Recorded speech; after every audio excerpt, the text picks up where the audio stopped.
Assalamualaikum warahmatullahi wabarakatuh. Apa kabar sahabat semuanya? Semoga dalam keadaan sehat, tetap semangat dan tetap optimis meraih masa depan dengan cemerlang. Nah, hari ini saya akan berbagi kepada sahabat semua yaitu tentang suatu kisah tentang seseorang yang hidup ya sekitar tahun 70-80-an dan dia memiliki hutang yang sangat banyak. Nah, kisah ini telah diceritakan oleh seorang ulama yang bernama Al-Habib Muhammad bin Alwi bin Anis bin Ali Al-Habsyi, seorang ulama yang keturunan Habaib. Beliau merupakan cici dari pengarang Simtu Duror Al-Habib Ali bin Muhammad bin Husain Al-Habsyi yang kitab maulidnya populer di Indonesia, juga di beberapa negara yang mayoritas penduduknya Islam. Nah, kisah ini berawal di kota Solo. Jadi hiduplah seorang di kota Solo yang memiliki hutang berjumlah 200 juta. Nah, bisa kita bayangkan tahun 70-80-an itu harga beras pada saat itu masih sekitar 200 rupiah per liter. Nah, sekarang kan harga beras sudah 10.000 gitu. Jadi kalau bisa kita bayangkan bahwa uang 200 juta pada saat itu sangat banyak gitu. Mungkin kalau kita kisaran sekarang mencapai ya 2 miliar lah gitu. Nah,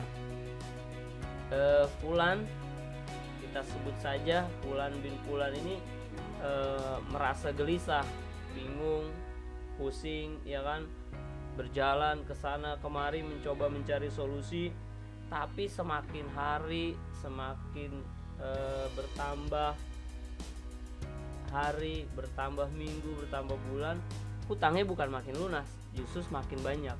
Dan puncaknya adalah pada saat beliau harus merelakan menggadaikan rumahnya. Nah, setelah digadaikan rumahnya, sebagian dia buat bayar utang, sebagian lagi dia buat melanjutkan hidupnya. Namun apakah hutangnya lunas? Tidak. Nah, hutangnya bukan bertambah kecil atau lunas, bahkan hutangnya malah bertambah menjadi sekitar 225 juta. Nah, semakin bingung. Nah, dalam keadaan seperti itu ia mencoba mencari jalan. Itu salah satu jalurnya adalah beliau coba mendekatkan diri kepada Allah Subhanahu wa taala. Akhirnya beliau memutuskan untuk berkeliling, berziarah dari tempat ke tempat, baik ke orang-orang soleh maupun berziarah ke orang-orang yang sudah meninggal. Nah, di sepanjang perjalanan itu akhirnya di suatu waktu, nah, beliau ini bertemu dengan sahabat lamanya. Akhirnya beliau menyempatkan waktu untuk ngobrol, saling berbagi, bercerita tentang masa lalu dan masa sekarang, sampailah dia bercerita bahwa saat ini dia dalam kondisi kesulitan. Nah, sedang seru-serunya berbicara, akhirnya sahabat ini kedatangan tamu, yaitu temannya. Akhirnya karena sedang ngobrol, dipersilahkanlah sahabat ini. Terjadilah perbincangan tiga orang ini. Entah kenapa tiba-tiba sahabatnya itu juga bilang bahwa, oh, dulu saya juga kaya, namun pernah jatuh miskin, dan akhirnya saya bisa kembali kaya seperti saat ini. Nah, mendengar cerita itu, si Fulan bin Fulan ini penasaran, kok bisa, Pak? Apa yang membuat Bapak menjadi kaya lagi gitu? Tanpa malu-malu, karena memang mungkin dia berharapnya, wah, ini bisa jadi ini merupakan jawaban gitu, karena berdasarkan pengalaman gitu. Akhirnya si bapak ini hanya menjawab, kalau engkau ingin mendapatkan ingin melunasi utang, ingin menjadi orang kaya, carilah rahmat Allah. Nah, jadi itu sahabat dari temannya itu hanya bilang itu aja, carilah rahmat Allah sebanyak mungkin, insya Allah engkau akan terbebas dari utang. Nah, berpisahlah tiga orang ini untuk melanjutkan kehidupannya masing-masing. Sepanjang perjalanan dia berpikir bagaimana cara meraih rahmat Allah, dan dia teringat bahwa rahmat Allah itu sangat dekat dengan orang-orang mukmin. Dia ingat inna rahmatullah qaribun minal muhsinin. Lalu terus dia menjalani kehidupannya. Nah, suatu saat sampailah ia di suatu pengajian. Nah, di dalam pengajian itu seorang ulama berkata bahwa man shalla alayya sholatan wahidatan sallallahu biha asr.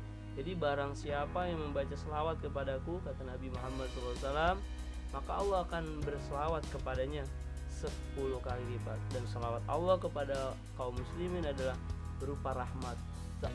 Tiba-tiba dia seolah mendapatkan ilham, mendapatkan petunjuk bahwa ini lah salah satu jalan untuk mendapatkan rahmat Allah. Nah, dia lalu bersemangat hari-harinya dia lalui dengan membaca selawat.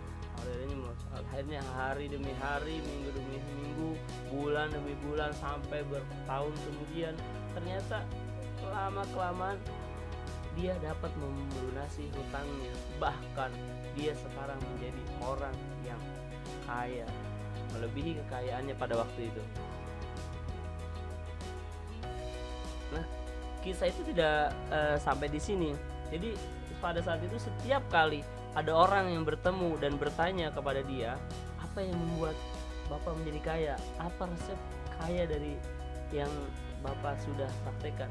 Dia langsung menjawab to the point bahwa kalau engkau ingin kaya, maka banyaklah berselawat kepada Nabi Muhammad SAW. Sahabat semuanya, semoga kita bisa mengambil hikmah dari kisah ini bahwasanya rahmat Allah sangat dekat dengan orang mukmin, dan rahmat Allah bisa kita raih salah satunya dengan berselawat kepada Nabi Muhammad SAW. Terima kasih. Assalamualaikum warahmatullahi wabarakatuh.